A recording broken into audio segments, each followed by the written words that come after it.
Boa noite, queridos irmãos e irmãs. É com muita alegria que nós nos reunimos mais uma vez, iniciando o nosso ano de 2026.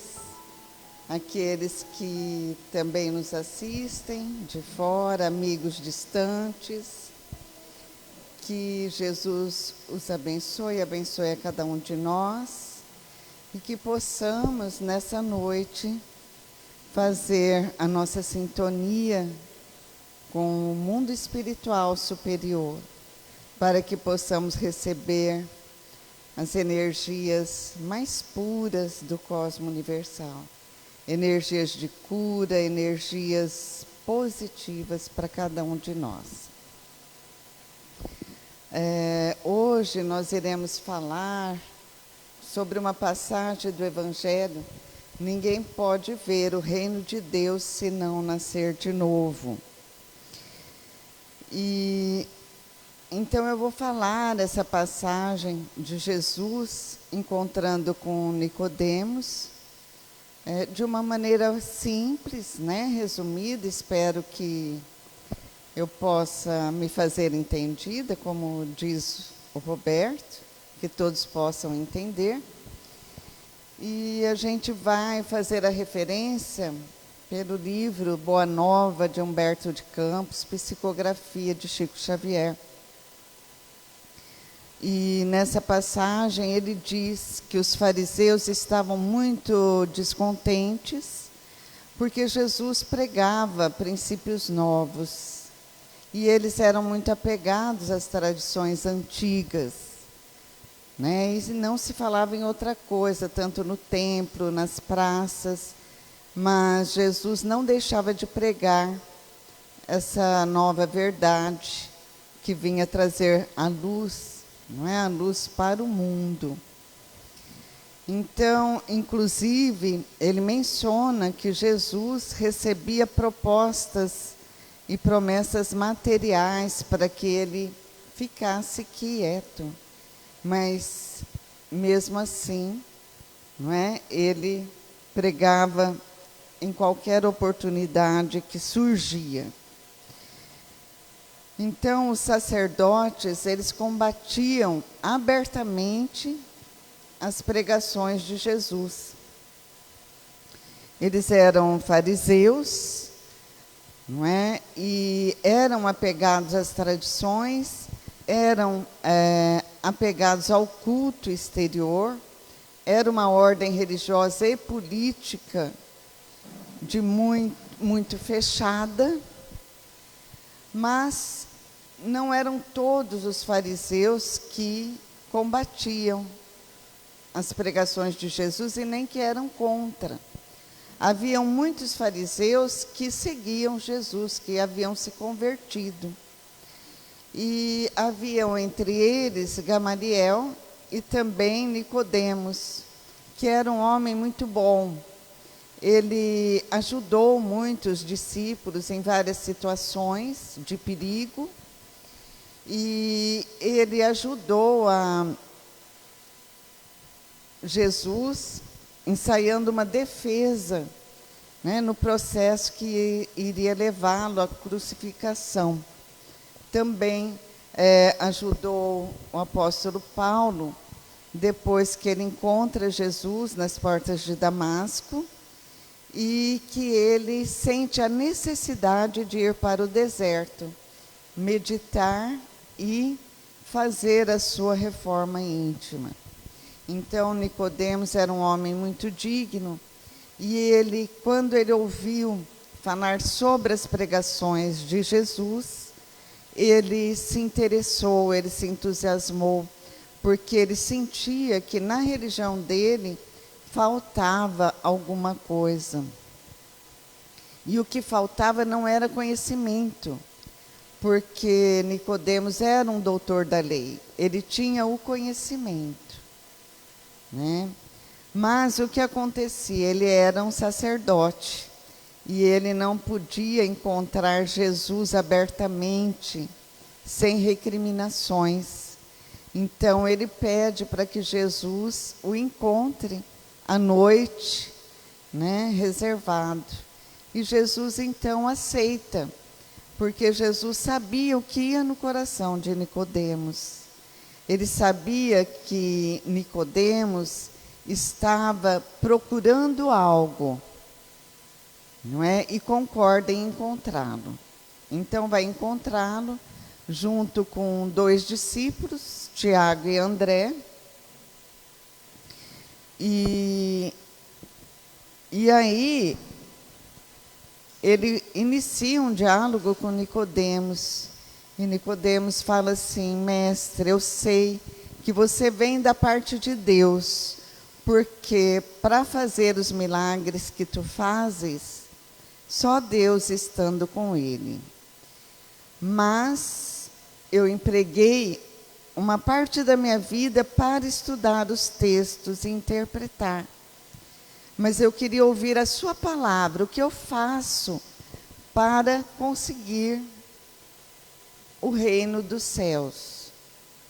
Então Jesus diz a ele o seguinte, que não bastava interpretar as leis e os textos, mas que antes de tudo era preciso sentir esses ensinamentos, sentir essas leis. E ele fala então, em verdade te digo, que ninguém pode entrar no reino de Deus se não nascer de novo. E Nicodemos então fica surpreso: como pode um homem velho nascer de novo? Como pode entrar novamente no ventre de sua mãe? Então Jesus diz: eu reafirmo que o homem nasça e renasça de novo, para que possa ver a luz do reino dos céus. Então, a reencarnação, ela fazia parte dos dogmas judeus, né? E eles acreditavam na reencarnação. Os profetas já haviam trazido o princípio da reencarnação, e Jesus veio então confirmar. E a reencarnação, ela é muito antiga. Desde o começo do mundo, nós vamos ver que em estudos nas cavernas primitivas, há desenhos que sugerem então a reencarnação. Então, entre os gregos, entre os druidas, todos falavam em reencarnação. Inclusive, era muito comum na época de Jesus eles falarem sobre a reencarnação. Não é? Eles não sabiam que forma que se dava isso. Inclusive, eles entendiam, né, alguns filósofos, que o homem, depois que havia morrido, renascia num corpo de animal.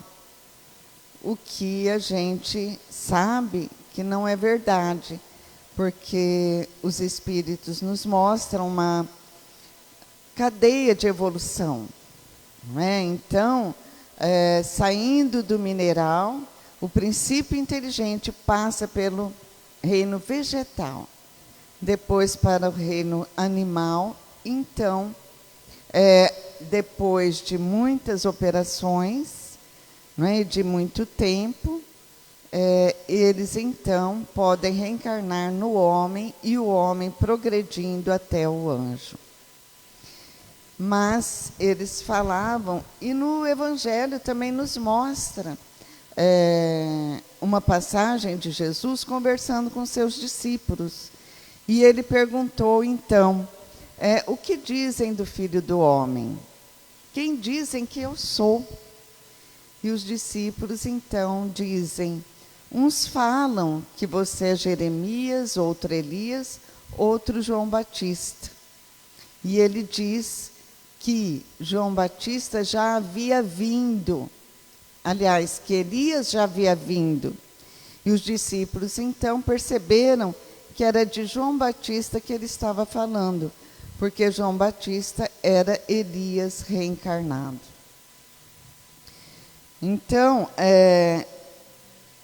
ele dizia que, para explicar não é, para os seus discípulos que o que é nascido da carne é carne e o que é nascido do espírito é espírito, que o espírito não foi criado junto com o corpo. O espírito independe do corpo, né? Então, Nicodemos representa o símbolo de pessoas presas à tradição. Não é? Há pessoas que, por exemplo, até acreditam no espiritismo, conseguem provas, não é, da imortalidade da alma, provas da reencarnação, principalmente hoje em dia que nós temos, não é, provas científicas, temos a hipnose nos mostrando e comprovando a reencarnação. Mas, por estarem presas a religiões, talvez até socialmente falando, não se convertem para o espiritismo. Então, eu conheço uma senhora católica, atuante, uma pessoa muito boa, que ela vê o filho era espírita, desencarnou com 20 e poucos anos. Ela vê o espírito, ela sente o cheiro do filho, o filho muitas vezes conversa com ela, mas ela continua a atividade dela no catolicismo e não pensa em frequentar o espiritismo, vive talvez esse conflito. Outra mãe também, indo no Chico Xavier, recebeu, há muitos e muitos anos atrás, uma carta do filho desencarnado, jovem. Né? Ele relata nessa carta coisas que só ela sabia, mas ela não se filiou a religião nenhuma, apesar de acreditar na veracidade da carta, apesar de simpatizar com o espiritismo. Então, são pessoas que ainda estão naquela etapa do despertamento, mas não conseguem dar esse passo que seria necessário, não é? E tão bom para a vida, porque o espiritismo ele é uma doutrina consoladora, não é? Receberam o seu consolo através das provas, não é? Mas cada um, nós sabemos que tem uma etapa, não é, a ser vivenciada. Então, Nicodemos reconhece Jesus como um mestre. Ele chama Jesus de mestre. E ele fala, Jesus, sei que veio nos instruir como um doutor. Ele sabia que Jesus era o Messias esperado, que era um profeta. Não é? E Jesus, então, nessa passagem, que é tão importante, ele esclarece, não é, a reencarnação, porque eles acreditavam, então, na ressurreição, não é, da carne. Mas Jesus fala claramente, então, o que é carne, o que é espírito. Não é? E os profetas antigos, inclusive Isaías, chegou a mencionar, né, aqueles do seu povo que foram feitos morrer, renascerão, viverão de novo. Isaías era muito antes de Jesus e já se falava isso. Mas por que nascer? Não é? A gente imagina que lá em cima é muito bom. Então, por que a gente não fica feliz lá e tem que nascer de novo para vivenciar aqui, não é? Onde há tanta pressão, onde há tantos problemas. Kardec questionou isso para os espíritos, não é? Dizendo, qual é o objetivo da reencarnação? Por que nascemos novamente? E os espíritos, então, falam que o objetivo é o progresso da humanidade. né? Nós reencarnamos para passar por provas, expiações e progredir. Não é? Sem isso, não haveria justiça de Deus. Na verdade, muitas perguntas ficariam sem respostas se nós não acreditássemos na reencarnação. Né? Quantas crianças doentes, com doenças graves, sem ter feito nada. Ou pessoas que vivem em estado vegetativo, não é? E que foram pessoas boas, não têm grandes erros, não é?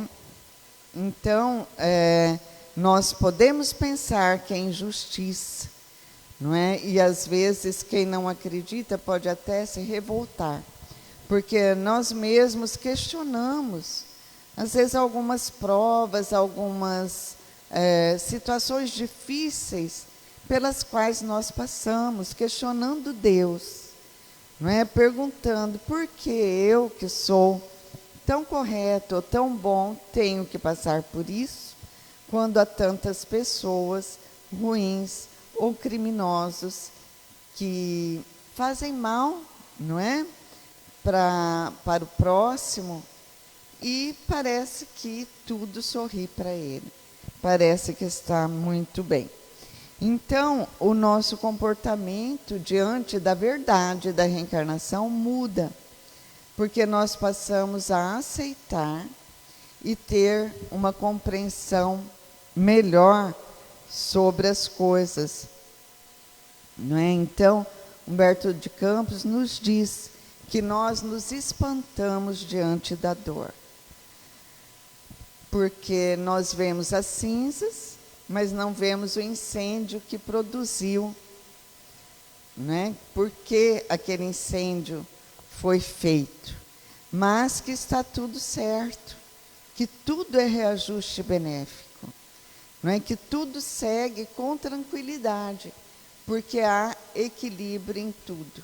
E só através da prática do bem é que nós iremos então encontrar a perfeita vontade de Deus a nosso respeito. Na verdade, nós costumamos entregar as coisas na mão de Deus, seja feita a vontade de Deus, mas quando vem essa vontade, quando vem para nós e não é aquilo que nós pensamos ou desejamos, nós então não aceitamos, não é? Então temos que pensar que a cruz pode ser muito pesada, mas ela é justa, não é? E com Jesus, aquela cruz que é tão pesada, ela fica mais leve, porque ele mesmo disse, não é? Que com ele todo fardo seria leve. Então é se agarrar com Deus, não é? E seguir com Jesus, para que aquilo se torne mais leve, se torne melhor. No livro Jesus no Lar, Neio Lúcio, pela psicografia de Chico Xavier, relata o encontro de Jesus com Sara, criadora de cabras, na casa de Pedro. Então Sara pergunta a Jesus como que ela faria, né, para vencer aquelas dificuldades, aqueles condicionamentos que ela tinha, porque ela havia ouvido falar na Boa Nova e ela sabia que o caminho era o perdão e o amor, mas ela tinha muita dificuldade em perdoar aqueles que a ofendiam e também tinha uma certa dificuldade porque ela era apegada às coisas dela, não é? Ela sentia ciúmes de tudo. E se a gente refletir bem, nós vivemos condicionamentos muito antigos de outras existências. A gente quer ser de um jeito, mas a gente acaba reagindo daquela mesma maneira que estamos acostumados, que nós viemos. Então, mudar isso se torna uma proposta difícil, não é? Mas que nós temos que iniciar, não é? A nossa mudança. O Pai Jacó fala que seguir Jesus não é fácil. E nós sabemos que é uma porta muito estreita, não é? E que para tirar essas reações que nós temos, muitas vezes é dolorido, não é? Às vezes a gente pega uma panela para limpar e aquilo, para tirar aquele cascão, é difícil, né? A gente pega aquela colher, se for raspar muito, dói, né? Machuca aquela panela ali, e nós temos que fazer esse trabalho. E ninguém pode fazer por nós. Somos nós mesmos. Às vezes escutamos as mensagens, quantas e quantas vezes. Recebemos aqui, né? O Maurício distribui as mensagens, às vezes é um puxão de orelha, quase sempre. Mas o trabalho é nosso. Os espíritos nos amparam e nos auxiliam, mas nós temos que fazer a nossa parte. Então, Sara, ela estava nesse conflito, o conflito de mudança. Então, ela pergunta a Jesus: como eu faço para encontrar o reino dos céus? Né? E Jesus, então, fala: Sara, qual é o serviço principal da sua casa? Ela fala: eu crio cabras. Ele fala: e para você armazenar o leite, como que você faz para manter aquela pureza do leite? Ela fala: eu tenho que lavar o recipiente, o vaso, porque se ficar alguma sujeira, vai azedar o leite. E ele fala: então, é assim com as revelações divinas. Nós temos que limpar o vaso da alma, porque senão não vai dar certo aquilo. Né? Ele fala: os Moisés, os profetas foram mensageiros valorosos, mas o povo escolhido não estava purificado o suficiente para entender aquela mensagem. E misturou com aquele egoísmo antigo que eles já tinham. E aí ele termina dizendo que a gota de orvalho no lírio representa um diamante, mas a gota de orvalho na poeira vai virar uma lama.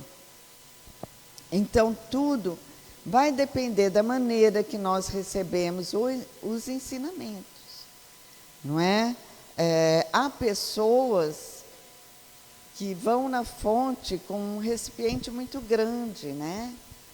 A gente, às vezes, vai na fonte, nos ensinamentos de Jesus, buscar aquela água que ele tanto falou, não é, para a samaritana, com um jarro muito grande. Mas, às vezes, nós vamos também com um recipiente muito pequeno, não é? Com uma canequinha lá, pegar aquele ensinamento. Então, vai depender de como cada um vai receber esse ensino e da maneira que vai usar aquele conhecimento para o seu benefício, né? Para o bem de si mesmo. Então, nós devemos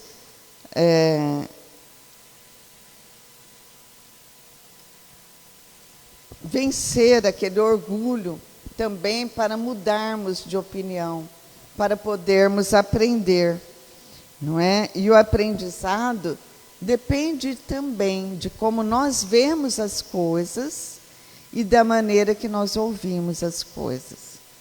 Hoje em dia é muito difícil nós termos essa escuta com o outro, né?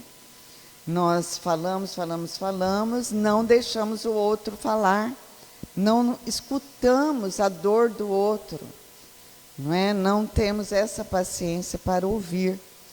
Mas Jesus se referia no seu evangelho: ouça aquele que tem ouvidos de ouvir, não é? Porque ele estava falando sobre a volta de Elias reencarnado em João Batista, e nós às vezes não nos aprofundamos nas lições do evangelho. E esse ouvido de ouvir e os olhos de ver que o Evangelho se refere, tem a ver não com o conhecimento que nós temos, mas com o nosso sentimento, com aquilo que nós sentimos. Não é? E às vezes uma pessoa muito simples e que não tem conhecimento didático algum, ou catedrático algum, mas que consegue aprender aquele conceito que nós levamos, às vezes, existências sem nos aprofundar e receber aquela semente que pode brotar tanto. Então, nós já temos o ouvido de ouvir no sentido que nós sabemos da reencarnação, sem aquele véu misterioso, não é? Nós já conhecemos e já temos já a nossa crença, né, sobre a reencarnação. E sabemos também que as qualidades, boas ou más, acompanham o espírito, acompanham essa trajetória. Não é? Então, nós chegamos no plano espiritual com tudo aquilo que nós temos armazenado dentro de nós, no sentido das virtudes ou dos defeitos. Então, dizem os espíritos que os espíritos bons se tornarão melhores diante da reencarnação e através da reencarnação.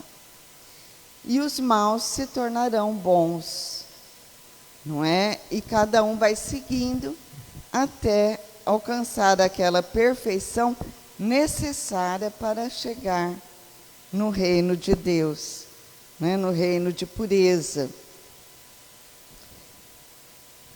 Então, muitos falam assim, eu não acredito em reencarnação, porque se houvesse vidas passadas, eu guardaria a lembrança daquilo.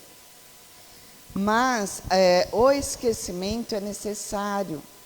Quantos e quantos espíritos chegam em nossa reunião mediúnica pedindo o esquecimento, pedindo também a bênção do recomeço, não é? Eles mencionam o planeta Terra e a vida nova como uma esfera do recomeço, não é? Esquecendo, porque o remorso representa uma dor muito grande, uma aflição muito grande.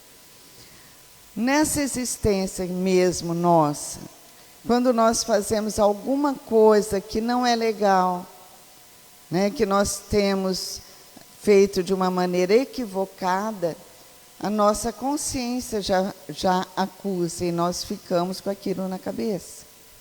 Imagina no plano espiritual, onde a nossa consciência é mais apurada, onde a nossa percepção é mais aguçada.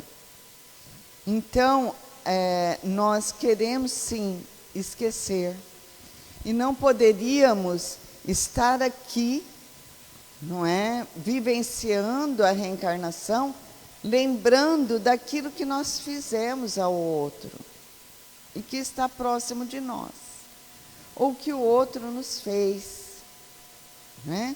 Porque muitas vezes nós levamos o outro à loucura, à doença, não é? Como que a gente conviveria com isso?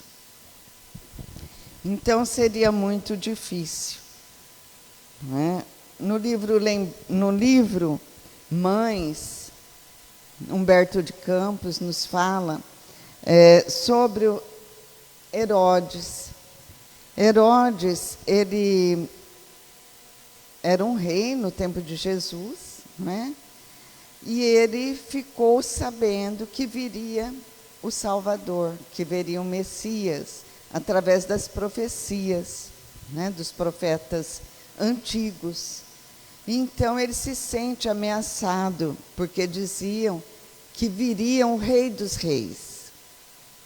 Então, o que ele faz? Ele determina a morte de todas as grávidas daquela época. E também do massacre dos inocentes. onde foram exterminados várias e várias crianças abaixo de 2 anos. Foi quando José recebeu a orientação de sair com Maria e Jesus e fugir para o Egito. Inclusive, quando eles voltaram, Jesus tinha mais ou menos 10 anos, e era difícil, porque eles ficavam com medo, porque não havia criança naquela idade. A faixa de criança com aquela idade, porque eles haviam sido mortos. Então, eles ficavam muito preocupados com o aparecimento de Jesus ali em público, né? Então, Herodes, depois de espiar há mais de 15 séculos, né, de reencarnações expiatórias, ele vai reencarnar, né? Então, pela lei de causa e efeito, ele espiou esse abuso de poder. Então, a lei de causa e efeito nos mostra as fases em que nós pagaremos os nossos débitos, né? E a primeira fase é o arrependimento. Muitas religiões acham que o arrependimento já é uma salvação, mas não basta apenas nós nos arrependermos. Nós temos que também expiar e reparar o mal que nós fizemos. E assim foi com Herodes, não é? Ele também expiou, se arrependeu e veio reparar numa reencarnação como São Vicente de Paulo, né? Ele nasceu como um camponês e foi indicado para ser sacerdote. E ele recebe, então, na França, uma igreja sem recursos algum. E ele, então, faz um grupo, não é, de missão para evangelizar aqueles que viviam no campo. Era uma congregação. E também ele funda um grupo de freiras ativas, que foram as primeiras freiras a saírem, não é, no mundo para visitar os doentes e as pessoas pobres, né, e suprir as necessidades daquelas pessoas. Então, ele foi considerado o pai dos pobres. Ele conviveu e ajudou muita e muita gente que sofria pela miséria das guerras do século XVII, naquele tempo. Então, era Herodes reencarnado segundo Humberto de Campos. Então, Tiago, depois que Nicodemos foi embora, Tiago pergunta a Jesus como que era renascer de novo, né? E Jesus fala que a alma iria transitar por um caminho através de muitas experiências até chegar à perfeição. E ele pergunta a Tiago, como você acha, dentro da lei de Moisés, que a pessoa pode alcançar essa redenção, não é? E Tiago fala que Moisés, não é, trouxe a primeira lei. Aliás, a lei de Moisés era do olho por olho, dente por dente, né? Então a pessoa teria que pagar. E Jesus fala, você está procedendo como Nicodemos.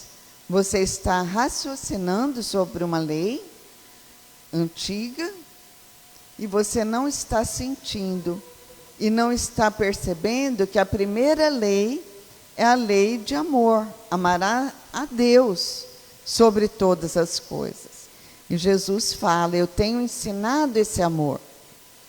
E tenho ensinado que o amor cobre a multidão de pecados. Então, quando o homem começar a ver que são irmãos, vítimas e verdugos, então haverá fraternidade. havendo a fraternidade, não haverá necessidade de escândalo no mundo, porque pela lei de Talião, onde houver um assassino, vai ter que haver um homem assassinado. E pela lei de amor, não. Basta a fraternidade, para que todo escândalo seja afastado do mundo. Então, Jesus dá a Nicodemos, né, a lição da imortalidade e da reencarnação. Para todo sempre, essa lição fica para nós. Né? No livro Fonte Viva, Emmanuel traz uma mensagem sobre o renascimento, né? Mas não o renascimento físico, o renascimento moral. Né? Está no capítulo Renasce Agora, dizendo que todo ano surge com uma precisão matemática. Mas os dias são sempre novos, com 365 ocasiões de nos renovarmos intimamente. Não é? E cada ano que se inicia é um nascer de novo. E é verdade. Nós nos propomos, sempre que vir o ano, ser pessoas melhores, não é? Às vezes até adquirir coisas, não é? Criando às vezes necessidades para nós que não são reais, não é? E que nos causa aflição, porque não é importante, não é? Os cargos, as coisas materiais que nós poderemos obter. Isso não é o essencial, isso é uma coisa supérflua que não levaremos conosco, não é? Mas o renascer de novo, como o apóstolo Paulo nos disse, não é? É necessário que morra o homem velho para que nasça o homem novo, é o mais importante em nossa existência, em nossa vida. Não é? Então, nós não podemos caminhar para o outro ano que seja com aquela mágoa que nós obtivemos, não é? Carregando esse lixo emocional, não é? Essa mágoa que nos pesa. Então, que a nossa proposta seja também de morrer o nosso orgulho para nascer o perdão em nós. Não é? Que possa também morrer aquelas reclamações, aquele pessimismo, nascendo em nós uma pessoa diferente, uma pessoa mais positiva, uma pessoa em que tem confiança em Deus e que segue com ânimo bom, não é? Para que as pessoas em nossa volta sintam bem com a nossa presença.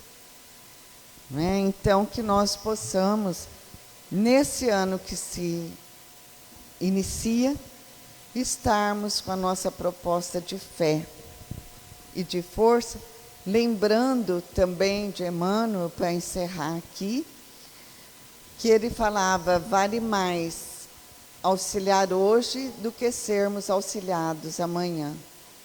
Então, que nós possamos colocar como proposta o auxílio às pessoas, não é? E a prática do bem e da caridade. Então, que Jesus abençoe a todos nós nesse ano que está iniciando.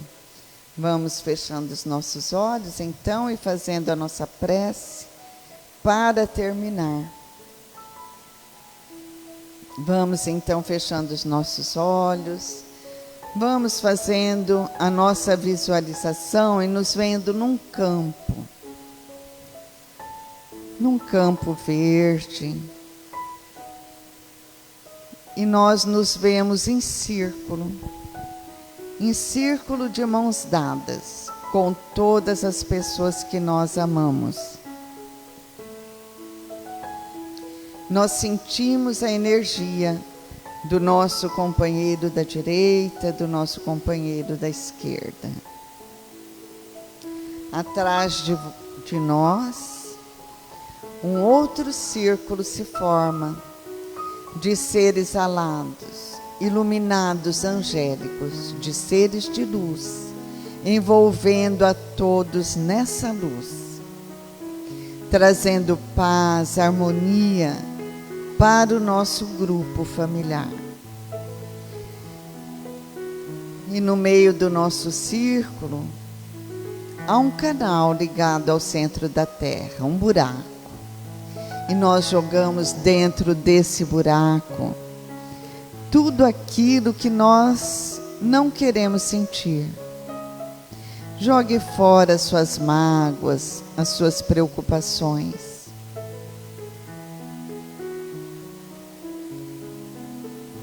Jogue fora a sua ansiedade, a sua angústia. Jogue fora também as lembranças negativas do passado distante. E jogue fora as lembranças negativas do passado recente, desse ano que está terminando. Pense num problema difícil e jogue nesse buraco. E toda essa energia vai sendo sugada pelo centro da Terra, onde transmuta, transforma, vivifica e torna você em forma de luz. Você recebe esse banho de luz.